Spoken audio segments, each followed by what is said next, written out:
Hola guys, in this video I'll be ranting about this portable monitor here. I bought it from Lazada sa UPerfect. Before I proceed, timestamp in the time bar below, yung description ng timestamps nasa description field guys, no? So going back, itong product na to binili ko sa Lazada from UPerfect. Link of this product will be in the description field below as well. Ingat lang guys, dyan sa link na yan, it has 3 variants. Yung variant ng akin, which is an 18-inch 2K, 144Hz. Tapos yung pangalawang variant, I believe 1080p. Tapos yung pangatlo naman ay touch screen. Again, yung akin is a 2K, 144Hz na 18 inches. Now, by the time mapanood ninyo tong video na to, baka itong particular model or variant hindi na available dyan kasi nag-search ako. Kanina lang, may nakasulat doon na J02. Itong model nung akin is an 18 144Hz J01. So 18 144Hz J01, J for Juliet 01. Nag-search ako kanina, may J02 na. Hindi ko alam, baka may minor improvements yung J02. I cannot vouch for that product. Ang pag-uusapan lang natin dito sa video ay yung J01. So guys, habang dinidescribe ko sa inyo yung content ng video, pakita ko na sa inyo yung footage ko ng B-roll. Diyan sa B-roll, papakita ko sa inyo yung use case ko ng kung bakit ko nabili yung portable monitor na ito. Tapos yan, kasama siya ng laptop ko. Tapos some comparison na rin sa mga ibang monitors.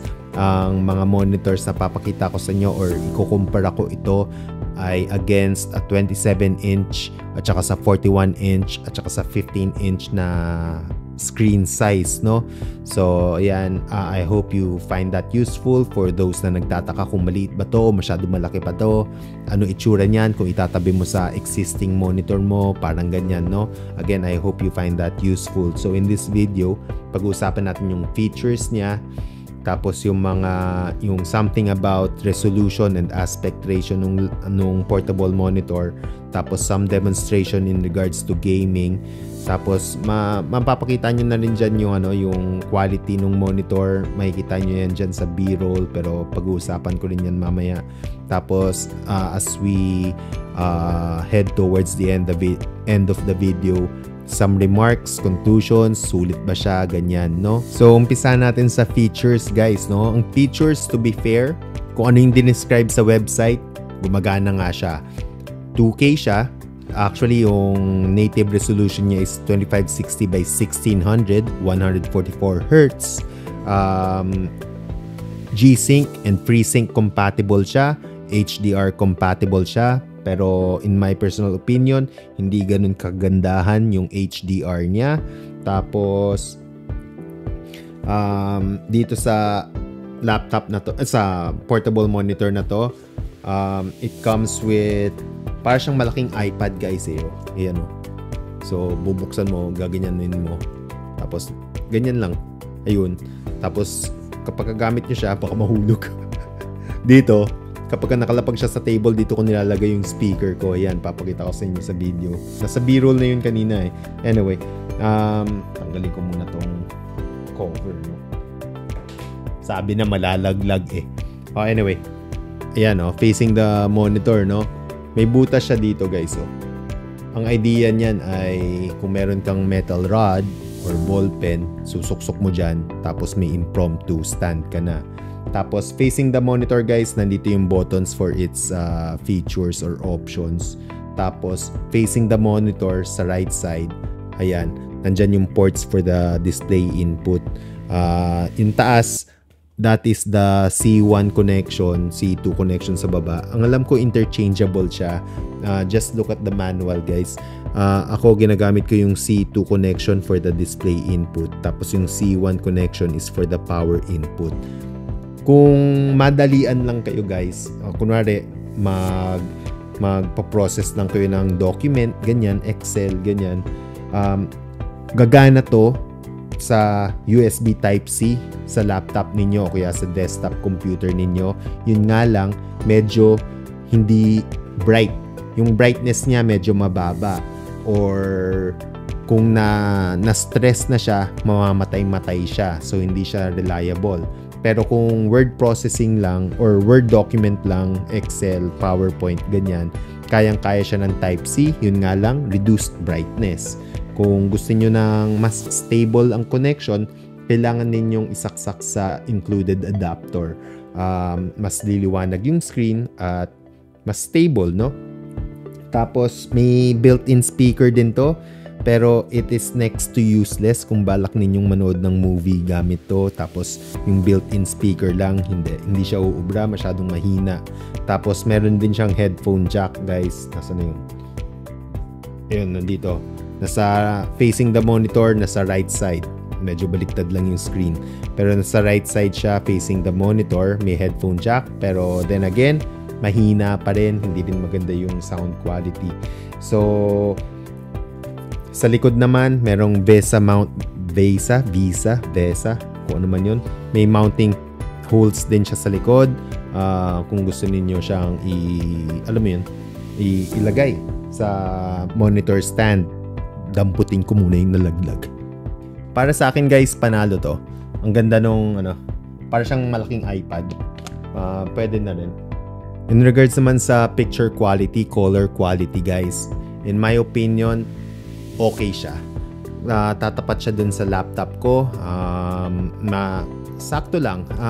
Hindi ko alam yung color accuracy, guys. I don't have the equipment nor the eyes para malaman kung maganda ba yung quality or not. Yung color, alam mo yun, accuracy, pasok ba o hindi. In my opinion, okay naman siya. Nag-enjoy naman ako kapag naglalaro. So, goods ako doon.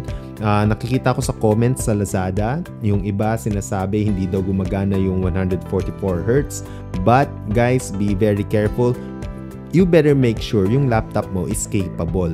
Kasi halimbawa sa laptop ko, if I utilize the USB Type-C connection, hindi siya umaabot ng 144Hz sa 2560 by 1600 resolution. Hanggang 120Hz lang siya. Pero kung gagamitin ko yung sorry guys, kung gamit ko yung Type-C, all resolutions 144Hz. Yun nga lang, walang G-Sync and wala ring FreeSync. Kung gamit ko naman ang HDMI cable sa laptop, guys, sa laptop ko, which is an Asus TUF A15, dun lang pumapasok yung G-Sync at saka yung FreeSync. Ngayon, kung isasaksak ko naman yung portable monitor sa aking desktop, gumagana siya. Gamit ko yung HDMI port, G-Sync, FreeSync, 144Hz, all resolutions, kaya. Gamit ko naman ang USB Type-C. Again, all resolutions, 144Hz, G-Sync, FreeSync, gumagana. So, you really have to make sure na kung ang habol mo dito is yung 144Hz with a G-Sync or FreeSync, is yung port ng laptop mo ay capable or compatible, no? Kasi yung mga ibang laptops, guys, yung certain ports lang yung nagsusupport ng FreeSync and G-Sync. But in regards to this portable monitor, lahat ng ports niya is capable of supporting G-Sync and or FreeSync, no? So, sana malinaw tayo doon. In regards naman, guys, sa resolution, ang native resolution kasi nito 2560 by 1600. Ang aspect ratio nun is 16 by 10. I'm not sure if you call it 16 by 10. Alam mo yun, 16 ... colon 10, no? Ang normal na aspect ratio ng mga monitor is 16 by, or no, ang normal aspect ratio na supported ng mga games and or ng display, alam mo yun, whatever, sa mga games is 16 by 9. Tapos meron tayong 1080p, 1440p, o kaya 4K. Yan yung normal resolutions na supported ng games. Kaso heto, 16 by 10 yung aspect ratio niya, 2560 by 1600. So kapag maglalaro ka ng game, tapos naka 1440p yung game mo, magkakaroon ka ng black line sa taas at saka sa baba. Ngayon, pwede mo yun i-force, palitan yung aspect ratio to yung scaling ba. Kung i-activate mo nga lang yung scaling, guys, kunwari yung 16 by 10 na aspect ratio, i-rescale mo siya sa 16 by 9, medyo hindi siya kagandahan. Kasi yung 16:9 na aspect ratio ng games, katulad ng Valorant or ng Wukong, tapos papatangkarin mo siya, parang nagiging stretched yung image, ganyan. Pero ako, personally guys, I do not mind. I actually set my games to 1440p. May black lines lang siya sa taas tsaka sa baba. More than sufficient siya para sa akin. Lalo na kung ikukumpara ko siya habang naglalaro ko sa laptop ko na 15 inches lang. Ang laking kumbaga sa ganda, nag-improve talaga. Tapos 144Hz, pwede na. Yun nga lang, kung maselan ka doon na talagang gusto mo yung sanay ka sa naka full screen lagi, baka madismaya ka doon, no? Kasi again, ang native resolution nito is 2560 by 1600. You could utilize the scaling ng GPU mo, lalo na. But guys, you have to make sure na capable yung laptop or yung computer nyo for scaling, no?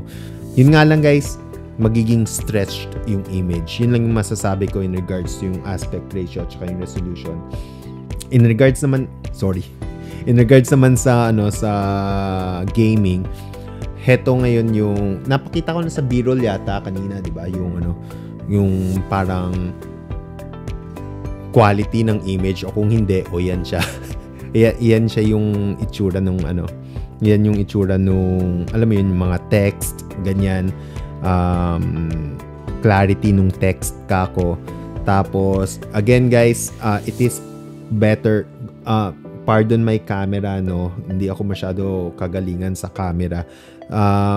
Yung quality ng text quality nung monitor, kung ikukumpara ko siya sa laptop, parehas lang in my opinion. So kung meron kayong laptop dyan, ayun, kung ano yung display ng LCD ng laptop ninyo, most probably tatapatan lang yan nito. Yung liwanag, I think I could say mas maliwanag to. Pero yung HDR quality niya, hindi din ganun kagandaan. Hindi ko ginagamit ng HDR to eh. Pinapatay ko yung HDR dito sa monitor na yan. So, it's next to useless. Ayun. Going back to gaming naman, pakita ko sa inyo tong Wukong. Yung Wukong, yan yung what do you call this? Yung benchmark run, no? Dyan sa benchmark run na yan, kukumpara natin yung nakapatay yung ilaw dyan sa bandang umpisa, tapos i-on ko yung ilaw progressively. Oh no, sorry. Naka-on yung ilaw sa umpisa pa lang. Tapos papatayin ko siya progressively. Tapos ayan yung itsura niya if you guys are concerned. But again, kung naka-tilt upwards guys yung monitor, syempre mas makakasinag ng liwanag yon. Tapos kung i-tilt mo siya ng makatarungan, pwede na. In regards to yung light reflection niya, again, it is very comparable to my laptop. Kung sa sobrang liwanag, nasa kalsada ka naglalaro ng computer, ayan, siguro mahirapan ka sa laptop mo, di ba? Kung sa laptop mo mahirapan ka rin dito. Tumatapat lang siya in regards to light reflection, guys. So dito medyo na-exaggerate lang diyan yung reflection ng light, pero dahil yan sa camera ng cellphone ko, guys. But if I'm actually playing on the when I'm actually using the monitor, medyo naka-tilt siya. Yes, kung tititigan mo yung sinag ng ilaw, may irita ka. Pero if you're actually focused on the game, it wouldn't really be that noticeable, guys. But then again, dyan sa take ng B-roll or dyan sa take ng footage na yan ay medyo kita nga naman siya, but do take note, it's because of my camera, no? Next is yan yung itsura niya for gameplay. Medyo fluid naman siya, and yung sa Valorant, I'm not sure kung tapos na yung footage or not. Sa Valorant naman, walang tearing, guys. I did not notice any tearing. Yung laptop ko, it is not, kung gamit ko ang USB Type-C cable, walang G-Sync, walang FreeSync yun. Naka 144Hz siya. Wala akong tearing na napapansin, guys. Pero V-Sync is set to on, no? Wala akong napapansin na tearing. kung naka-on man yung G-Sync, naka-disable yung G-Sync, naka-on yung FreeSync, naka-off yung FreeSync, wala akong tearing na napapansin. So, it's very good. But for this particular game, or while doing this demonstration, G-Sync is actually on, guys, no? But again, sorry, for emphasis lang. Kahit nakapatay yung G-Sync and FreeSync, wala pa rin siyang tearing akong napapansin. So, ayun. I think that's about it. For conclusion naman, guys, for value, pasok siya sa akin. May kamahalan, 11,000. 11,500 ko to binili. Nakikita nyo naman dyan, yung presyo ngayon is 12,500. So, nagtaas siya ng 1,000. Ewan ko. Pero sa akin, sa yung 27-inch na monitor ko, guys, 1440p, 180Hz. 11,900 ko to binili. Acer Nitro to eh. Ito, 11,500, mas maliit. At saka yung quality, mukhang okay naman yung quality, to be fair. Pero 18 inches, 27 inches, yun nga lang, guys, portable to. So, sa use case ko, sulit siya. Ngayon, kung ikaw, nasa bahay ka lang, bakit? kung balak mo siya dalhin-dalhin, pasok sa'yo to. Pero kung hindi, bumili ka na lang ng yung full monitor, diba? Mas mura, mas maganda pa yung features. Pero kung pasok sa use case mo ito, yung portability niya, maganda. Pero nakita nyo naman, papakita ko ulit sa inyo ngayon. Kaya ng itsura, guys. Yung laptop ko, trolley. Kasi ito, yung power supply, hindi, maliit lang naman yung power supply nito. Pero, yan, yung laptop cooler, yung mga kable, at saka mga power supply ng tatlong yan. Tapos yung speaker ko pa, yung headset ko pa. Trolley ang bag ko, guys. Pero, dinadala ko kasi siya when I go out of town. And, alam mo yun, if I'd be staying there for a week or so, ayan, dala ko yan silang lahat. Mas maganda yung gaming experience ko. Lalo na yung laptop ko, may laptop cooler yon. Ang ingay nun, guys. Ang bulky na, nasa harapan mo, parang ganyan ka maglaro dun eh. At the very least, kung gamit ko ito, nandyan lang, mas immersive in my opinion. Kaya naging sulit yung presyo para sa akin. I really hope, guys, you enjoy this video, you find this helpful. Comment lang kayo sa section field below kung gusto ninyo. Like kayo kung gusto nyo, subscribe as well. But that's it for now. As always, see you in the next one, guys.